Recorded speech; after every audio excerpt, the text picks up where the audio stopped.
Hey everybody, and welcome to I'm Not Crying, You're Crying, the show where we talk about anything and everything because it's our show. And now, I'm here with Jay. Hello. And Juan. Hey. And now, our intro music.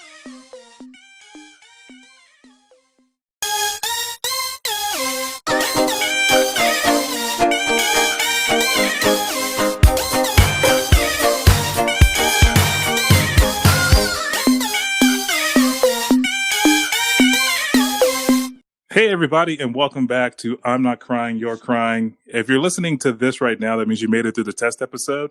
So welcome. This month is October, and it's Wantober because Juan just likes to yell Wantober or add Juan. What an egomaniac! I'm allowed to have a birthday month. Can you just let the Lord do its work? I didn't really. I didn't know the Romans named a whole month after Juan. Yes. They did. They did. They did. Cassius' last words was name Wantober. Hey, just out of curiosity, what was Cassius' last name? They didn't have last names back then. Are you sure? Yeah, it was Socrates. Does he have a last name? No. Plato? No. Yeah, his last name is Ortiz. That's where my people come from. I remember reading that in the history books. Yeah, there was a weird space there that I always picked up. Plato Ortiz. Well, no, Sock Ortiz. That was his name. Sock Ortiz and Plato. It was Plato Garcia. Yeah, Play-Doh. He makes a great putty now. So now that it's October, or Wantober, just for Juan, just for you. This month's theme of shows will all kind of circle around horror, scary stuff. Yeah, horror. I don't know, haunts, urban legends, myth, ghosts, spooky stuff that goes bump in the night. Ooh. So it's been a week since our last one. So what have you guys been up to? Probably the same thing, just a week later, man. There's not much to do, really. Just wait it out. That's very true. Same here. That's not true. I've been obsessed with Animal Crossing during this whole pandemic. So I've been, you still haven't waiting for Animal Crossing. Mother effer, you haven't picked up Animal Crossing. You have Animal not. Crossing was the worst investment ever. I bought that for Sahini as a surprise because she wanted it. Played for it for 2 weeks and then stopped. And it doesn't interest me. I don't want to sell buy turnips or whatever you guys do in Animal Crossing. The thing is that I would say that you're exaggerating with how simple it is, but it's exactly that simple. But I have absolutely nothing to do. Yeah, you can do virtual chores after you do your real chores. Legit. It's you can pick weeds, you can water your plants, you can organize your furniture. Sean, if you want to do that, you can come over to my house and do it anytime. No, I already do it in 2 houses already. I'm not going to go to your house and do that. And I do it for free in both of those places too. So no. Tom Nook, he just kind of runs this little scam. There are some points in that game where you go, I think this guy might be just stealing my money. he takes mysterious phone calls. He does all kinds of shady stuff. Yeah, he is a little shifty. Yeah. I picked up the Paquite One Chip Challenge 2020 Carolina Reaper chip. I still say you have to eat one of those on the air, man. I don't know if I'll eat it on the air because that's just me slobbering for 45 minutes. So I don't think that's a good idea. But I'll definitely do it on Instagram Live or something. Ooh, man! I mean, does he always produce that much saliva? I don't know. This is the best episode. Yeah. Well, what I started doing last month was I started rewatching Buffy the Vampire Slayer and Angel. I love Angel. Angel's my favorite. Yeah, and I didn't realize how dark those shows were. I just came off a binge of Smallville, which is not even close to being as dark as Buffy and Angel were.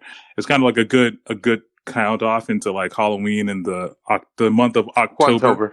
Juantober. But then kind of going through all this spooky stuff, it really kind of got me thinking randomly, listening to lyrics of R&B love songs, and I just kind of go, some of them are kind of creepy.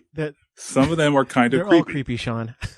Yes, Honestly, it's if you true. you recite a love song to a total stranger, it doesn't come off as sweet. That's very true, especially if you can't sing. I don't know. In specific, I was listening to Seal, "Kissed by a Rose," and it's like, did you know that when it snows, my eyes become large, and the light that shines can't be seen. I feel like he's just a person hiding in the snow waiting to kill you. I think I could top that one, Sean. The "Every Breath You Take" by the Police. That one, the lyrics are, "Every breath you take, every move you make, every bond you break, every step you take, I'll be watching you." Tell me that's not creepy. That's Well, when you say Juan, I got chills. That's because I am watching you. I'm right outside your window. what. Fuck COVID. I need to see you, Jay. Oh Jesus! Well, I just hope it doesn't snow because I'll be watching you, and the light won't shine, so you won't even know I'm there. You know, with this, I came across Hall and Oates. You remember you remember Hall and Oates? Those guys that kind of looked like they were doing porno movies on the side. They have a song called "Private Eyes." Private Eyes. I'm sorry. You said "Private Eyes" or "Private"? Private Eyes. Private Eyes. Hold on. What else could he have said? You stopped right before you. My goal for this episode is not to curse as much as you pointed out from last episode, or say inappropriate things. So please continue. Okay. So yeah, the song is called "Private Eyes," and it goes, and I'm gonna try to sing it as well as I can. But... Don't sing it, just recite it. Okay. No. Yeah, you're right. I don't have the voice, and I don't. Private Eyes, I'm watching you. It goes, "Private Eyes, I'm watching you. These eyes are watching your every move. Private Eyes." So, but it's just so catchy, you know, like the songs in like the 80s, the love songs, they were like written by stalkers, but they were the sweetest stalkers that you would ever meet, you know, like. It's true. Yeah, I think well, obviously you're reading everything out of context, but like why are you but I just mean justify a stalker, man?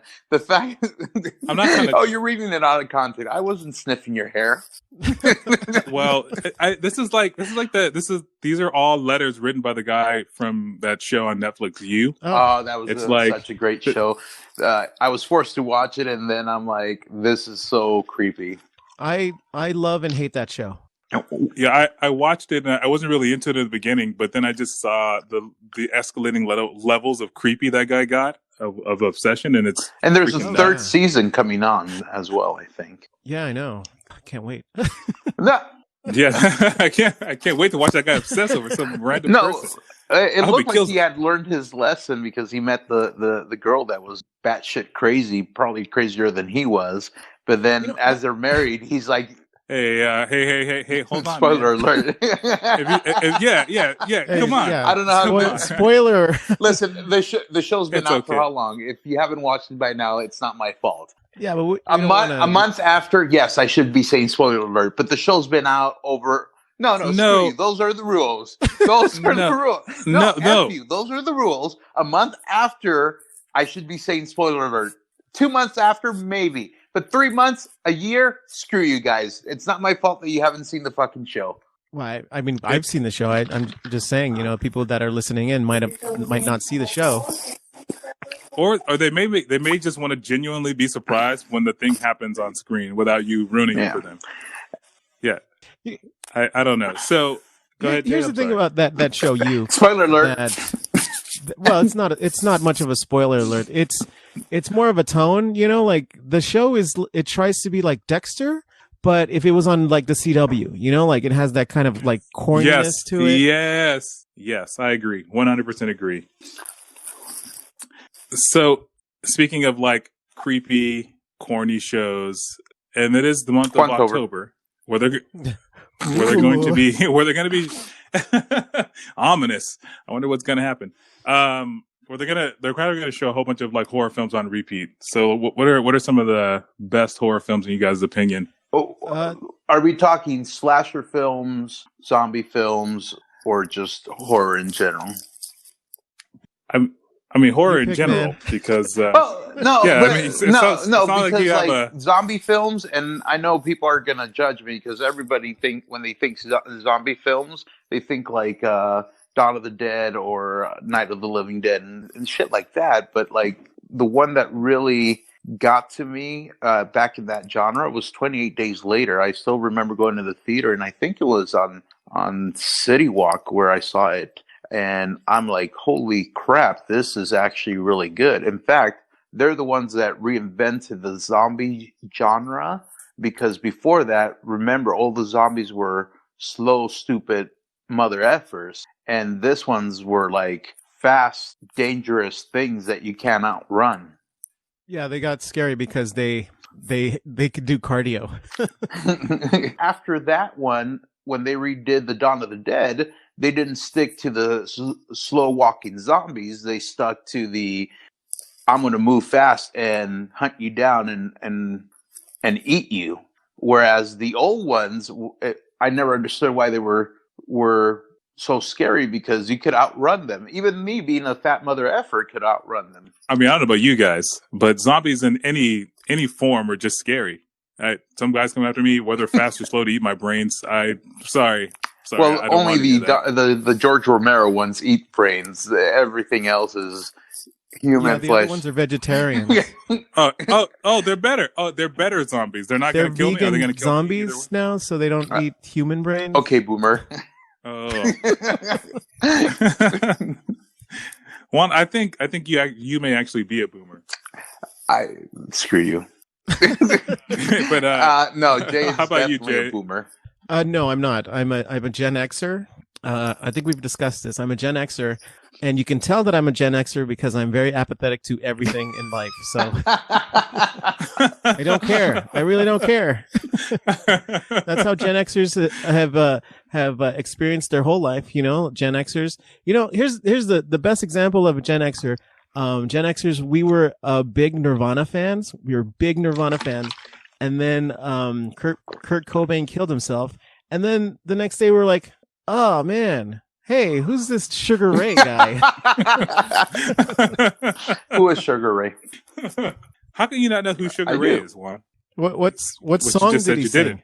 Yeah, number one song right now. Oh, okay. Hold on, Alexa. Okay, so I don't have Alexa. My home is a Google Home. So have you guys seen Creepshow 2? No, I haven't. What? This so we're talking about horror films. With the movie named Creepshow, I thought it was a love story. I'm glad that you mentioned that it was a horror movie. Oh, why? Thank you. I didn't think that you would be confused by the name. I was just mentioning it so that if you were interested in watching, you would know. That was probably the best misinterpretation of a movie. Why are they killing each other? I don't get it. I thought they were in love. Oh man. So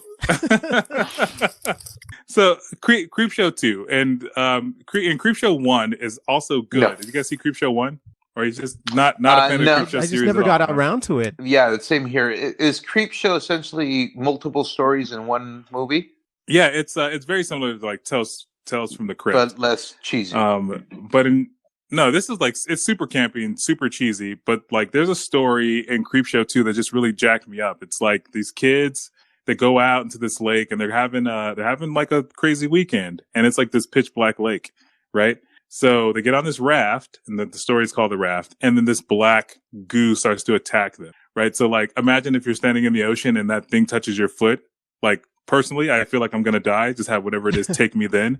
But like that is what that part of the movie is all about. It's just that whole thing. And that messed you up? It's fucking nuts. Forever. Yeah. I'm not putting my foot in murky water. I barely want to get in the ocean. How long ago was this that it messed you up, man? Oh, well, this movie came out in 1987, and I probably watched it in 1988. So my question is, have you tried watching it again and going, boy, this shit is shitty? Oh, yeah, I have.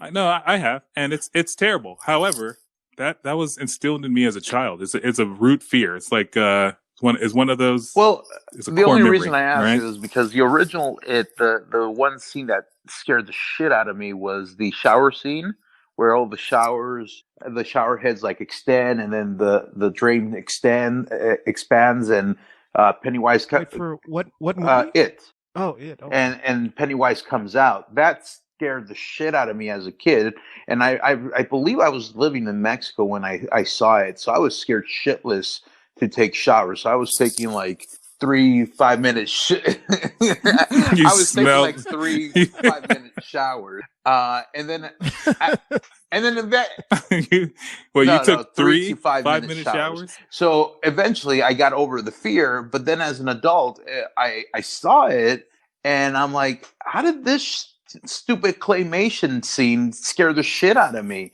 It is the dumbest thing ever. But it's still one of my favorite movies. But I just wanted to point out the fact that if you're still afraid of stepping into the ocean because of Creepshow 2, maybe you have some other deep-rooted issues there, bud. Well, it's not that I'm afraid. It's not that I'm afraid to go in the ocean. I mean, I've been in the ocean before. I just mean like that. You know, that moment when you step in any water or anything and you don't know what the hell just touched your foot, your hand, how do your you body. even feel what's touching your foot if you always wear those wet socks? Listen, I don't need you exposing me and my business. I've been to pools with you, man. You wear wet socks. It's true. I don't want. Well, I think maybe you just exposed my deeper issue here. Is that I don't want. I don't want anything that touches Sean, have me you in general. seeked out therapy at all? Is this not He's it? trying Is this to not blame therapy? his deep-rooted issues on Creepshow 2 when he has a phobia of being touched by water. I don't think Well, I'm in the water. I don't think we should make fun of his phobias. I mean, that's something that's It's too late. I'm gonna stress eat You tonight. shouldn't, man. You've gained enough weight through COVID.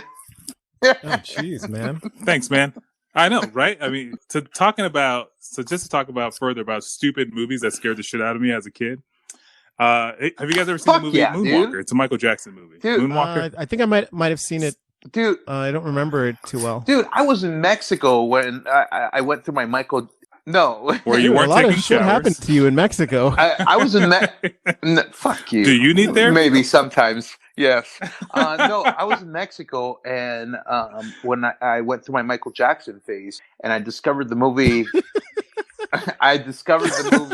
Moonwalker, and I went to a VHS rental and bought a used copy of Moonwalker, which I played the shit out of. Now, what exactly of that movie scared the crap out of you?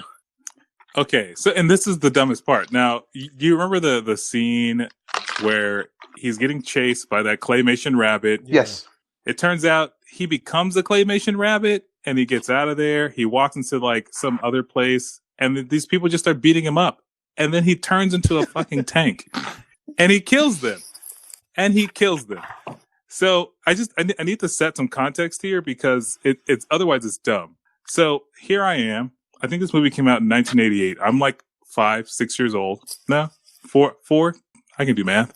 And I just watched Michael Jackson become a bunny who was dancing around to then become like a killer tank. For me, I didn't understand what You the hell should was probably happening not and why it watch happened. Black and White then, man.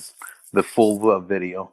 Because he turns into a panther, then turns back into Michael Jackson, and then goes into a destruction rage.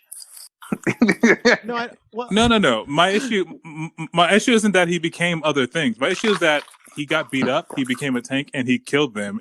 You know what movie unintentionally scared me as a kid? Superman 3. Is that the one where Yeah. He Superman faces a gritty, like homeless version of Superman, you know? It stars Christopher Reeves and Richard Pryor's in the third one. And there's he there's a is. scene where Superman is facing off against this villain, and there's this big supercomputer, and one of the henchwoman, she gets kind of thrown into the supercomputer and it blows up, and there's all this electricity, and then all this metal starts fusing to her body, and then she becomes this robot, like this metal robot. And that scared the shit out of me. Like I thought that like all the appliances and the computers were gonna like fuse to my skin at some point. And I was like, oh my God. And I was like, I asked my dad, I was like, can that really happen? Is Superman 3 the one where he gets exposed to red kryptonite? I think so. Yeah, I think I remember it. I usually when I'm on my like Superman movie watch, I usually don't make it past like Superman 2. Because Which like Superman that was the 2, last of the good cut? ones, and I have to. Superman 2 Richard Donner cut is the superior cut, but I mean Neil either version of Zod. Superman 2 is good. Well, you should watch Superman 3 and Superman 4. Superman 4 was probably the cheesiest and it's just an awful one where it's just that's John Cryer, right? And Gene Hackman. Well, Gene Hackman's in all of them, but I mean John Cryer. No. Nephew. There was another one. There was another Christopher Reeves movie, Superman 4. Time Traveler. No, it was funded. It was funded by Cannon Films. Cannon Films did like Bloodsport, I think, or a lot of Van Damme movies in the 80s, and it was really low budget. And Superman fights Radioactive Man, and because Lex Luthor gets a strand of Superman's hair, and then yeah, that's the one, man. That's where John Cryer is his nephew, and John Cryer's in there, and he's I want to call him Ducky. He's Ducky in that movie. John Cryer from 2.5 Men. But yes, John Cryer, 2.5 Men, 16 Candles, whatever. He is. He's Lex Luthor's nephew, and he breaks Lex out of jail. Yeah, you're right. They stole some. Superman 4 has like the best, like cheesiest line reading of Superman that I've ever seen, where like the Radioactive Man is like blowing up the city and like he's doing all this destruction. And then Christopher Reeves comes out and with the worst like line reading, he goes, "Stop, don't do it. The people." Yes. Yeah. I mean, you have to also keep in mind that like that villain was literally defeated by shade. Like he had to be in the view of the sun at all times to even be useful. Except for when they go to the moon and fight. At that point, it doesn't matter. You guys are idiots. I feel like you guys got scared over the dumbest things. I wasn't scared by for showering. Like that was. I mean, I still got in the water, dude. You have to remember, I lived in Mexico for several years. That is the mecca of superstition and urban legends and shit like that. So if anything was going to come out of the fucking drain, it would be in Mexico. It'd be a chupacabra. One of the movies that I enjoyed and didn't freak me out, but did have me going, this is a good concept. It's creepy and it would be cool. 13 Ghosts, man. I think that was a great movie. And if anybody has any right to get scared of a movie that's stupid, it's 13 Ghosts. I haven't seen. Can you explain? You really hate. I can't tell if you're mocking me or not. No, I've never seen 13 Okay, Ghosts. so go ahead. I've never heard of. Okay, now I know you're mocking me, Sean, because I know you went to the premiere of the 13 Ghosts. Yes, which I hated you. Wait, is Scooby-Doo in this Actually, one? yes, he is. Yeah, yes, Shaggy's in yes, it. He is. Well, Shaggy, Matthew Shaggy. Illard. Shaggy dude.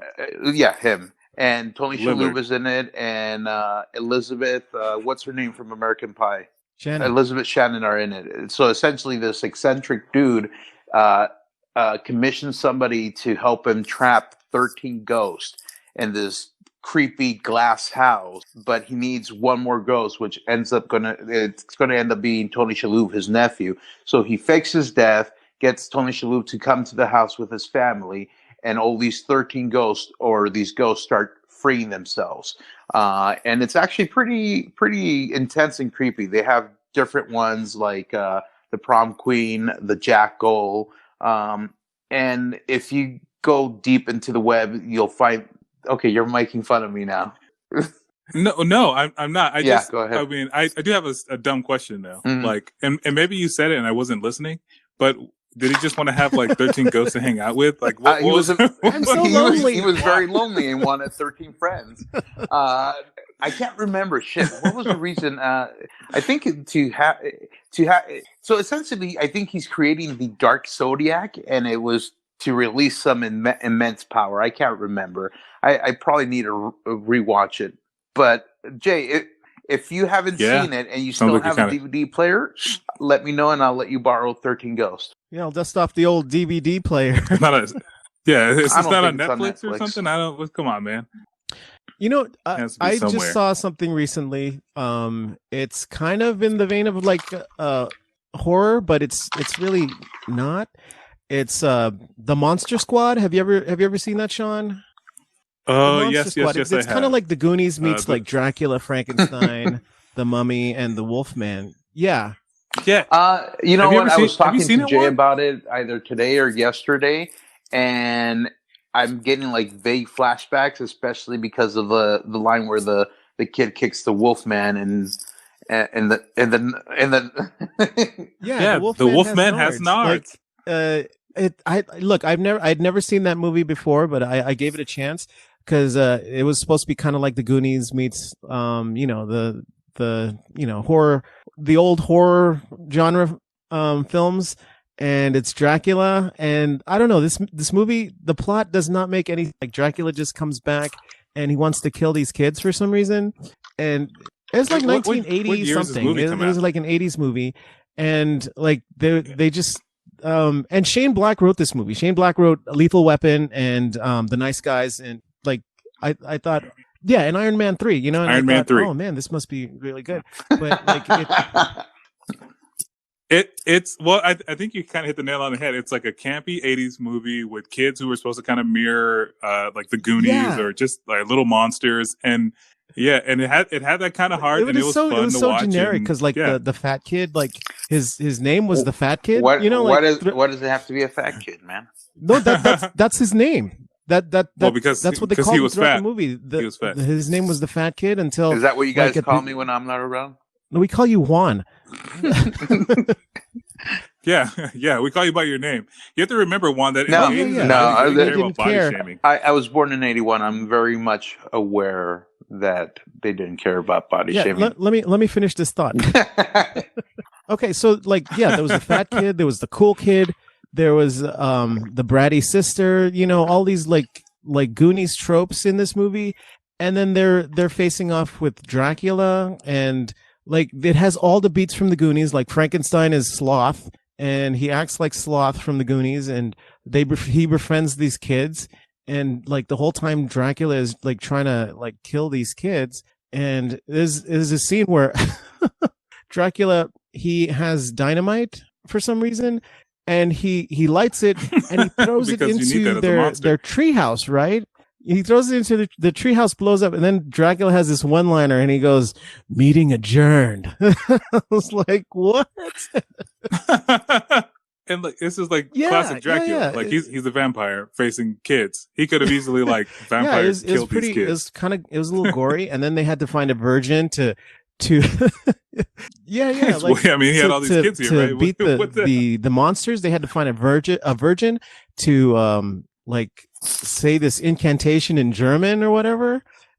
It's so weird. And then there's one point where Dracula, he picks up the bratty little sister by the neck and he calls her a bitch. He's like, "You bitch." And I was like, whoa. I said, hey, I'm watching this in 2020. What you can't, that's not acceptable. There's this Me Too movement going on. You can't just say things like that. Well, I mean, he learned his lesson back in the 80s. He's been canceled since then. I don't think he's been on anything since. Every time they try to reboot Dracula or Frankenstein, it's not good. So I'm not trying to hark on Creepshow 2, but it also had like another thing I wanted to talk about, which is like this lady in Creepshow 2, she hits this guy on the highway, and she has an option to like go out and check on him, or just to get back in her car and drive off. Well, obviously she drives off, but this guy appears everywhere in her back seat. He's like, "Thanks for the ride, lady. Thanks for the ride, lady." It messed me up, but it got me thinking about like what other like urban legends are out there. Dude, I'm Mexican. Like, I'm kind of full stick with you guys. Urban legends. He's all about the urban legends. I feel Yeah, I feel like you got two. Okay, I feel like you have, first like, off, La Llorona and the I've always said this. I feel like Mexican parents or Hispanic parents in general made some deep, dark fucking pact with the lords of the underworld to use them to scare their children to do whatever the fuck they want them to do. Because anytime I didn't clean up my room or I misbehave, it would be like La Llorona's gonna come to get your El Cucuy. The chupacabras is something more new, but as a kid, I was petrified of La Llorona, and everybody had like a different version to it. I don't believe in these things anymore, but there's still, Wait, like what? some deep rooted shit that stuck with me because when Sahini and I first started living in the apartments or here in our house, she threw a blanket on me, but it didn't cover my feet. And I go, "What the fuck are you doing? Cover my feet, or La Llorona's gonna come and take me." And she started laughing at me because a grown ass man thought that La Llorona was gonna take him because my feet weren't covered. But You know, when I was growing up and I The didn't do what I belt. was asked, I got one of three things. I was the taste slapped out of your mouth, an ass whooping, or the taste slapped out of my mouth. So I No, feel like, here's the thing. you're a As little a kid, superstitious, my friend. dad and my biological mother, my actual mother, beat the shit out of me. But my mom, my mom, Did we call social services now? by today's standards, yes, I think I was abused. But my mom, anytime she was truly pissed off, she would say, "Wait for your dad." Then, as you know, my mom passed away and my dad remarried. My stepmom didn't ever really hit me, but she resorted to the lords of the underworld. So, so it was La Llorona, El Cucuy, and this bitch got to the point to really scare me and go, "Your mom's ghost is gonna come and haunt you for not behaving." Oh my God. No, that one scared the shit out of me too. So, but La Llorona was the I guess- creepiest one because even in Mexico, because my little brother and I used to fight a lot, like cats and dogs. My uncles would separate us and be like, "La Llorona's coming," or and this was like rural Mexico, like. It was like they had solar power and we had to go out into the field to go to the bathroom. So That's not, no, that's not rural this was technology. not Solar like panels solar are pretty, panels like you and I pretty, have now. I think he's like talking about windmills. And You know what? This is the last time Listen, Don Quixote. I talked to you guys about this, but You no, know, but I I'm being serious. Like they used to scare us with La Llorona, and they would make up stories, or they would tell me stories that about this kid that was dragged like several hundred feet by La Llorona and was finally let go near the river, and it would scare the crap. Well, I have a similar story. It's not like an urban legend or anything, but my dad used to, when we were kids, my dad used to tell us Bible stories, like a lot of Bible stories. And like I remember, like me and my brother, he told us the story of Cain and Abel. Cain and Abel were brothers, and Cain killed Abel, you know? And then my dad told us that story, and then we were like, me and my brother looked at each other like, wait, which one of us is going to kill each? Like, we did not have any trust for each other at that point in time. Like, oh my God, do brothers just kill each other? Is that what happens, you know, to brothers? So, like, he wouldn't explain a lot of the morality from the Bible stories. It's just like threw those stories out there and just like figure out the meaning for your own, you know? And I was like, oh. What about you, Sean? You're like, I guess, born and raised. Like Jay had like his Filipino background and Korean background. You're like born and raised here. What American urban legends? Wait, yeah. Can you explain Candyman Yeah. real quick? I've heard of Candyman. I've never really known the actual story. Watch the movie. Conversation over. Watch the movie. So in hindsight, I don't even know what the Candyman's about. He's just a scary guy who's going to come and get you because I don't know. There is a movie about died? the Candyman, Who knows? right? But Yeah. Yes, it's called Candyman. there is, and it is. And it's Candyman. I think it goes with Candyman 4, to be honest with you. But Bloody Mary is the one who I don't know why Mary is bloody, and I don't know why she's upset, and why if I call her name in the mirror, she comes to me to try to kill me. But that's because you have to say it. You have to say her name at the mirror in the dark, right? Yeah. 7 times. Yeah, in the mirror in the dark, I think like 5 times, and then or 7, and then she'll come to you and kill you. Well, I had heard that Bloody Mary, Mary was this girl that got raped, and her eyes gotten taken out of her eyes. So as a ghost, like if you look in the mirror, she's supposed to come out and either stare at you with and take your eyes, or she's supposed to kill you. So. When I retire, if I ever retire, I want to get an RV and travel across the U.S. and go to like haunted and urban legend spots. And one of them is I want to go like seeking the Jersey Devil or Bigfoot. I thought that would be fucking cool. I mean, I think some of the more popular ones it's like Slender Man. That's like the most recent. I think in the last 5 to 10 years. But Slender Man is like Sean described him, tall, skinny, well dressed, but he in the movies or even in the urban legends, he doesn't really have a face, and then he just kills you. But in like talking or thinking about these urban legends, if you were to take a look at them, a lot of them have similarities or are the same as the ones from other countries. Like Slender Man, I would compare him probably to what we call El Catrín, but El Catrín is more like an incarnation of the devil, and he's just very well dressed and comes to take you or kill you. I think all of this was kind of designed to like scare kids. I mean, if if you want to go back, I mean the robot lady from Superman 3. I mean, I could have turned her into an urban legend. Yeah, I think ultimately these stories are meant to teach kids lessons, like George Bluth. So that they don't, so that they behave. And that's why you don't lie. No, but I mean, it says it in the name. It's an urban legend because humans were superstitious. I mean, that's why when humans first started off, they had multiple gods because they feared different things.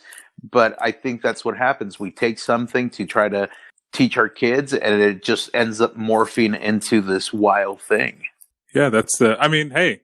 But you know what, Juan? You didn't take a shower for 3 weeks. I don't like things touching my feet in the ocean. And Jay, he's not sure if he or his brother is a Cain or Abel. It worked. It worked. Yeah, the mark of Cain. Yeah, me and my brother, we're both alive and well. I haven't seen John in about 6 months, man. How do I know? I can reassure you that he is alive and well. I've yet to see them in the same room, so I don't know. I think we're coming up on time. You guys have anything spooky you guys want to talk about? No, I think that for next episode, we should try telling personal stories that we feel like we've seen a ghost or experienced something supernatural. I think this would be cool. The other thing we could do is give out our email. So if our newfound listeners have any spooky stories or any suggestions for the month of Juantober for horror topics, they should email us at, what is that email, Sean? Oh, man. All right. Well, thank you guys for joining us again on this episode of I'm Not Crying, You're Crying. Again, if you want to reach us, you can email us at incyc@show@gmail.com. You can also reach us at that same handle at Instagram, Twitter, and Facebook. And if you want to leave us a message, you're more than welcome to on the anchor.fm page that will be linked in the description of this show. Thank you and have a good night, everybody. Good night. Happy Juantober, everyone.